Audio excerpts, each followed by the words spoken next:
Boa tarde a todos e a todas. Em nossa primeira aula, nós conversamos sobre o surgimento da lírica trovadoresca em Portugal, no século XII, e os tipos de cantigas, como as de amigo, de amor, de escárnio e maldizer, escritas em galego-português, idioma literário usado tanto na Espanha quanto em Portugal. Em geral, essas cantigas, escritas para serem cantadas em espaço popular ou aristocrático, como as feiras ou as salas dos palácios, eram monólogos em que o poeta exprimia a saudade da amada, no caso da cantiga de amor, ou ainda a saudade da mulher pelo amado, no caso da cantiga de amigo. Além da forma do monólogo, porém, as cantigas podiam ser compostas em estrutura de diálogo ou tensões, muito comuns, sobretudo, nas cantigas de escárnio e maldizer, que recordam os desafios de cordel da poesia cantada no Nordeste brasileiro. As formas métricas dominantes eram o verso decassilábico nas cantigas de amor e a redondilha maior nas cantigas de amigo, sendo os recursos formais empregados com maior frequência a estrutura paralelística das estrofes e o uso do estribilho ou refrão. Na aula de hoje, vamos conversar um pouco mais sobre a poesia cantada portuguesa medieval. Essa arte poética baseava-se no Código do Amor Cortês, de origem provençal, que, conforme explica o professor Segismundo Spina, abre aspas, implica uma série de regras rígidas, um formulário do serviço do perfeito namorado. O segredo quanto à identidade da dama era necessário, até porque o trovador provençal cantava geralmente um amor proibido, pois dirigia sempre as suas homenagens às senhoras casadas. A mesura, qualidade complexa dos que amam ou merecem o amor, feita de boas maneiras, prudência e moderação. A renúncia a todo prazer que seja para a dama causa de desgosto. A fidelidade e constância sem limites. O sentimento de que amar é o supremo bem e que nada se deve esperar em troca do amor puro. Eis outros tantos tópicos desse amor cortês que informava o lirismo vindo da Provença. Fim da citação.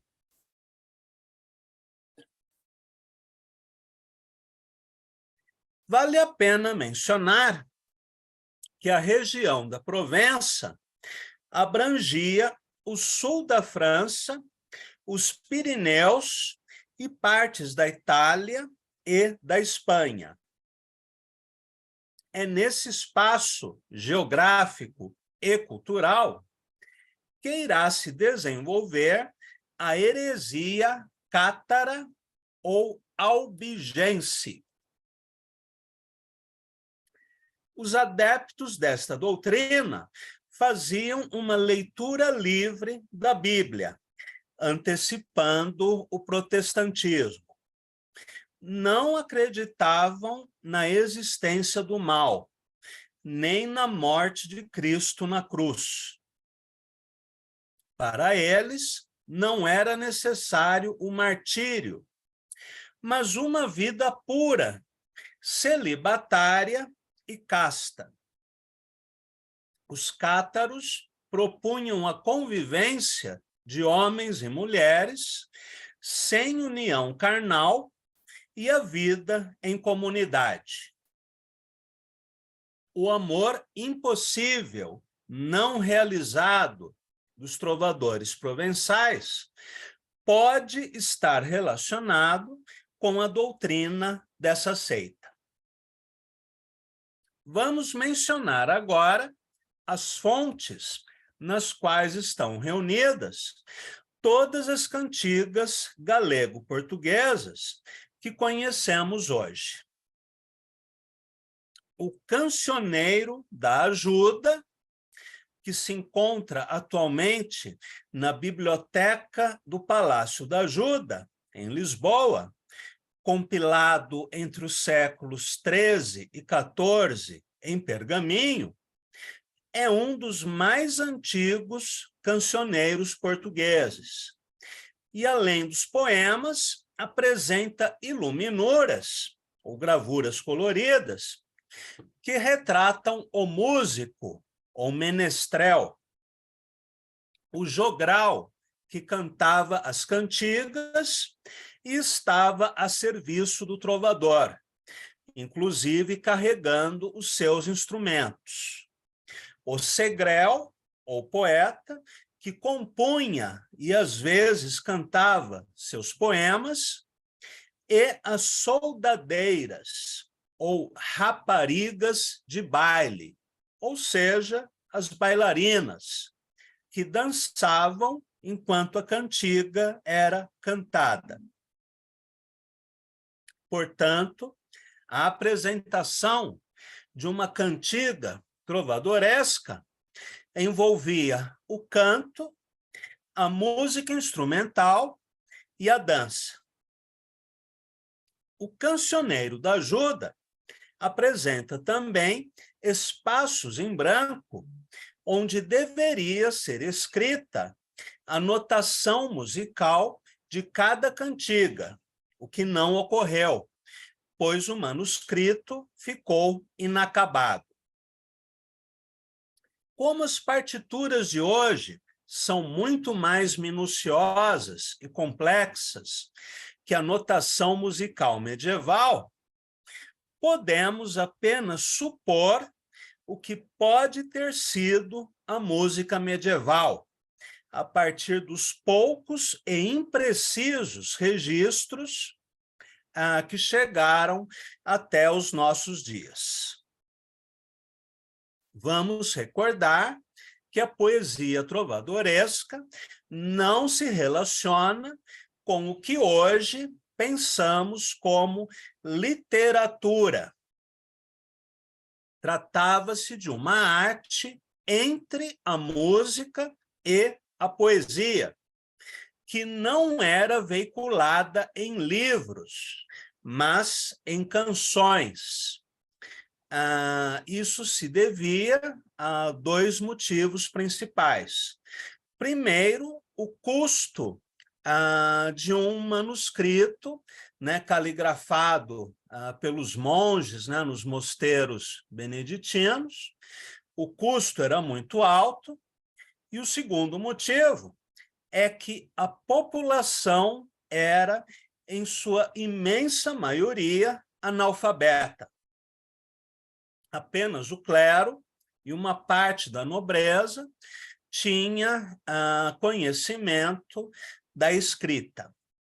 Portanto, a poesia era transmitida via canções. Todas as 310 cantigas reunidas no Cancioneiro da Ajuda pertencem ao gênero cantiga de amor.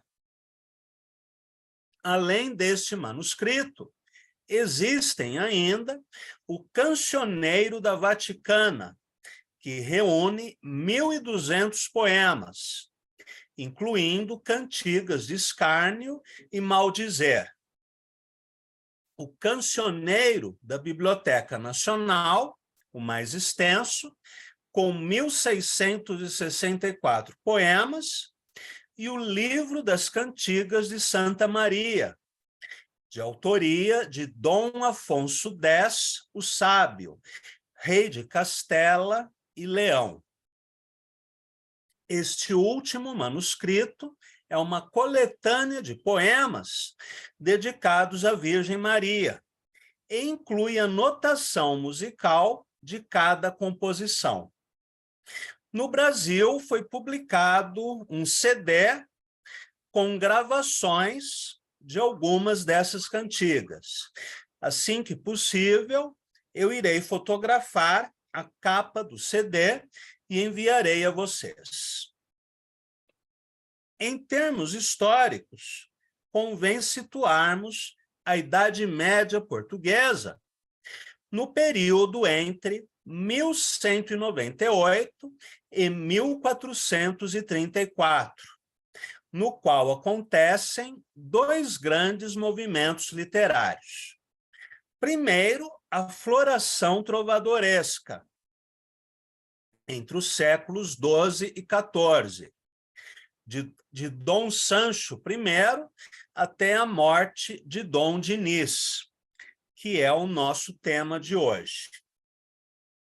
E depois, a floração dos poetas palacianos, entre 1450 e 1516, compilada no Cancioneiro Geral de Garcia de Rezende, publicado em 1516.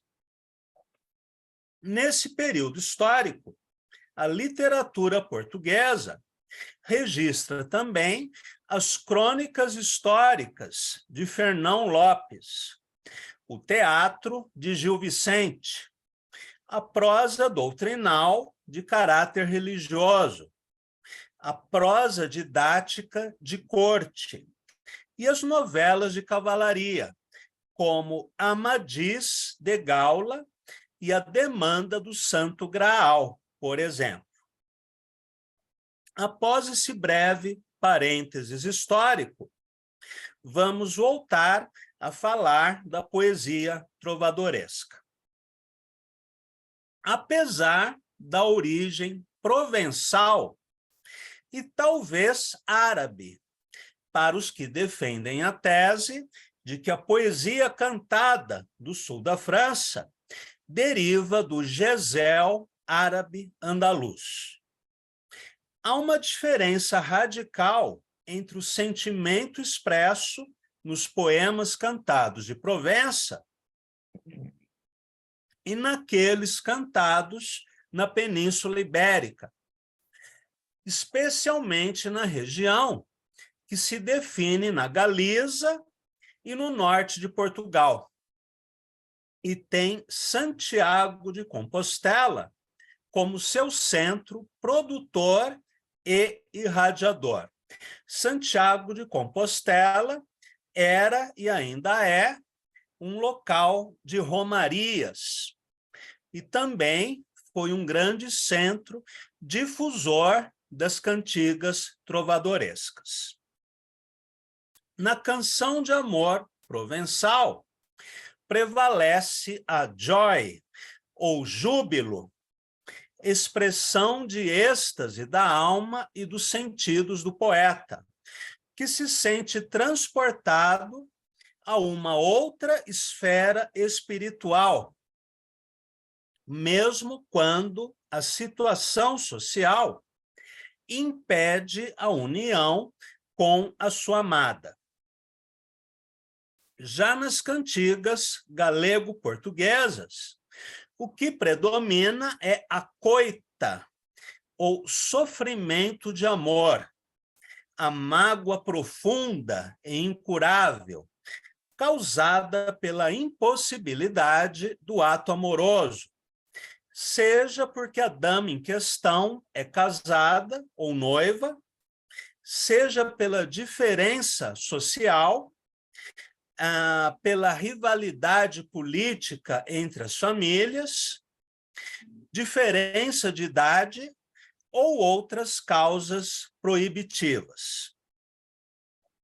Por isso mesmo, conforme escreve Antônio Saraiva, abre aspas, no reduzido número de situações e sentimentos da cantiga de amor galego-portuguesa, avultam alguns que são absolutamente tópicos. A morte de amor, a mágoa da ausência ou da privação da vista da senhora, a timidez, quase pavor, que impede o poeta de revelar à amada os seus sentimentos, e ainda o motivo insistentemente retomado dos olhos, instrumento da paixão. Fecha aspas. Apesar de, na concepção medieval de amor, esse sentimento ser despertado pelos olhos e levado até o coração, há também relatos de trovadores que se apaixonaram por uma mulher que nunca viram, apenas por ouvirem falar a respeito de suas qualidades. Tal era o idealismo amoroso na Idade Média, que posteriormente influenciou o romantismo europeu. A respeito dessas cantigas, inspiradas por damas nunca vistas, há uma expressão em provençal que diz "ses vezer", que significa sem ver. Escreve ainda Antônio Saraiva, aspas.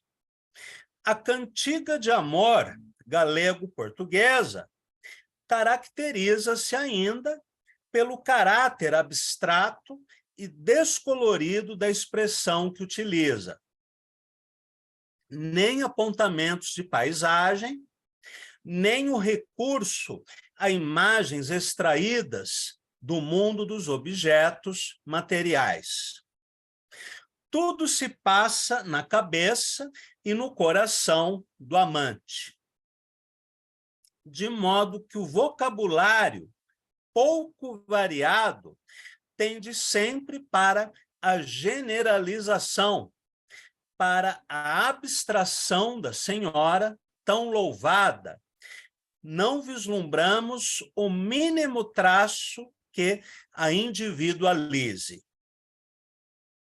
É invariavelmente classificada com vocábulos ou expressões vagas, como fermosa, de bom parecer, de bom semelhar, ou, no caso das cantigas de escárnio e maldizer, a mulher é chamada de sandia, que significa louca, mas nenhuma feição do seu corpo, a não ser os olhos, cujo papel é mais simbólico do que real.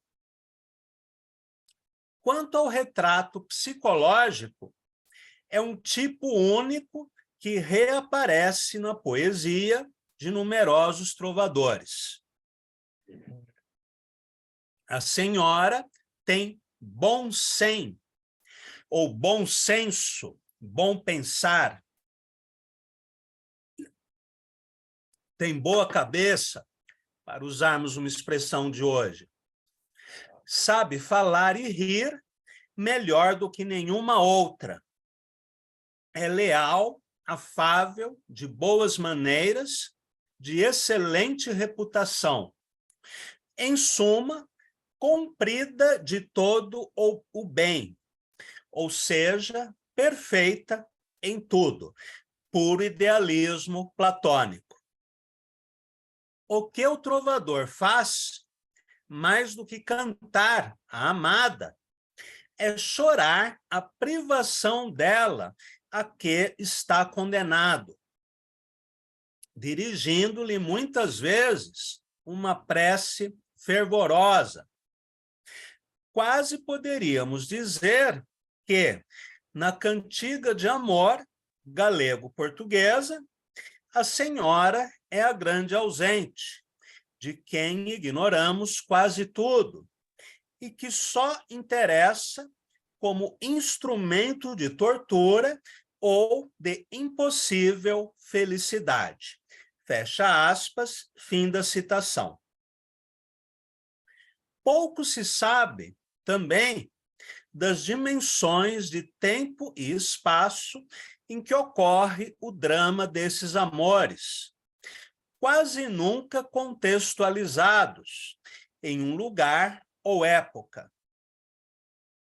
Peripécias narrativas também estão ausentes nesses lamentos estilizados. A ausência de imagens, a repetição de motivos, o predomínio de um vocabulário abstrato, a princípio, podem causar no leitor uma certa impressão de tédio, descolorido e mesmo de pobreza literária. Não se trataria, porém, de indigência por falta de talento do trovador ou de recursos técnicos para a criação poética, mas de um deliberado despojamento numa simplicidade buscada. Nesse aspecto, a cantiga galego-portuguesa preserva plena originalidade em comparação com a lírica provençal, ainda que esta apresente maior elaboração formal. A primeira cantiga, escrita em Portugal, surgiu entre 1185 e 1211 e é atribuída a Pero Soares de Taveirós. É a Cantiga da Ribeirinha. Diz o poema em tradução para o português moderno. Um minutinho só que eu já vou ler.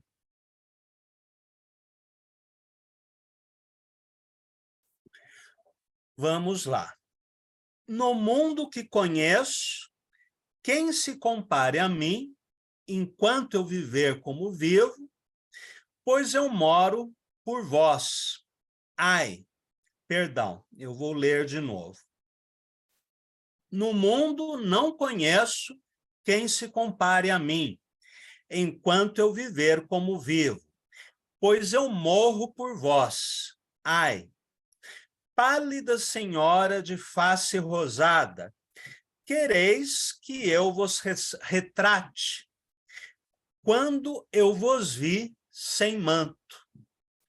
Infeliz o dia em que acordei, que então eu vos vi linda. E, minha senhora, desde aquele dia, ai, as coisas ficaram mal para mim.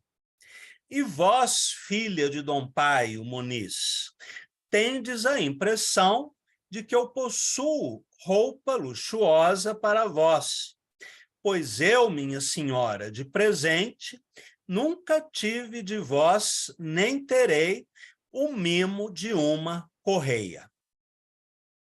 Esta cantiga foi inspirada por Dona Maria Paz Ribeira, ou a Ribeirinha, amante do rei Dom Sanches I, de Portugal. E é um exemplo típico da cantiga de amor, embora sugira uma intimidade com a dama que fere o código do amor cortês, especialmente nessas linhas. Quando eu vos vi sem manto. Infeliz o dia em que acordei, que então eu vos vi linda. Linhas que sugerem que o poeta não apenas viu a sua amada nua, como também dormiu com ela e acordou com ela. Bem, o período áureo do trovadorismo ibérico ocorreu entre 1245 e a primeira metade do século XIV, impulsionado pelo rei e poeta Dom Dinis, que também fundou a Universidade de Coimbra e promulgou uma lei para que toda a documentação oficial do país fosse escrita em língua portuguesa e não mais em latim. Apesar de todas essas qualidades de Dom Dinis, Dante o colocou em um dos círculos do inferno.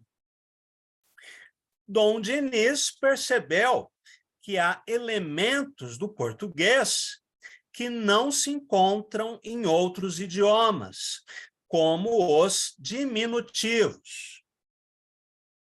Por essa razão, coube a ele a tarefa histórica de realizar a separação entre o galego e o português.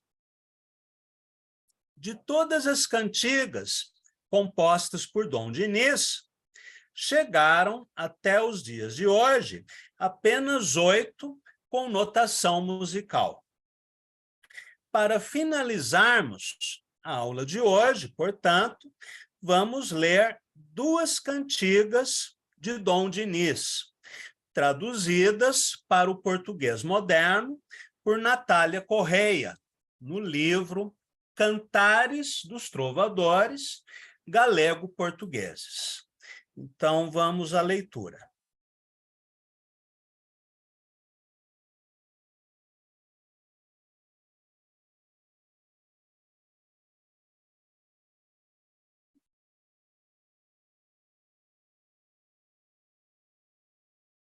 Cantiga de amor de refrão.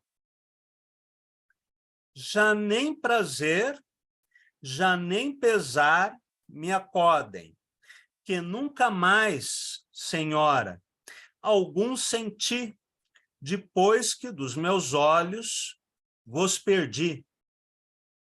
E sem prazer ou sem pesar, não podem, Senhora, meus sentidos estremear, o bem do mal, o prazer do pesar. Por nada mais prazer posso sentir. Perdão, vou ler de novo. Por nada mais prazer posso sentir, ou pesar, se de vós me separei. E se não mais no mundo o sentirei, não vejo como possam conseguir, Senhora, meus sentidos estremear, o bem do mal, o prazer do pesar. Se de vós me afastei, e desde então perdi, quer o pesar, quer o prazer, que me destes outrora a conhecer, se ambos perdi, como é que poderão, Senhora, meus sentidos estremear, o bem do mal, o prazer do pesar? Uma linguagem bastante abstrata, como foi dito antes, e sem nenhuma imagem. E agora, cantiga de amor de maestria. Senhora, que bem pareceis, se de mim vos recordasse, Deus que vos fez e mandasse, que do mal que me fazeis, me fizesseis correção, quem dera, Senhora, então, que eu vos visse e agradasse.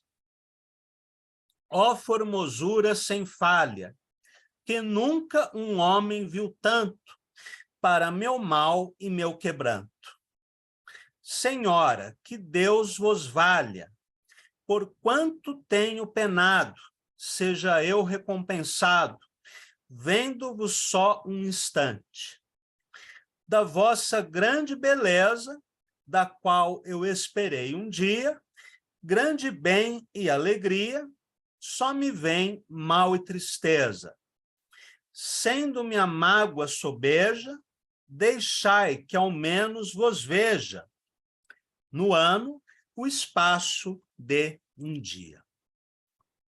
Esse idealismo, essa idealização da mulher na poesia trovadoresca terá consequências mais tarde, tanto na poesia palaciana dos séculos XIV e XV, que será coligida no Cancioneiro Geral de Garcia de Rezende, quanto, em especial, na poesia de Luís de Camões, que nós começaremos a estudar a partir da próxima semana.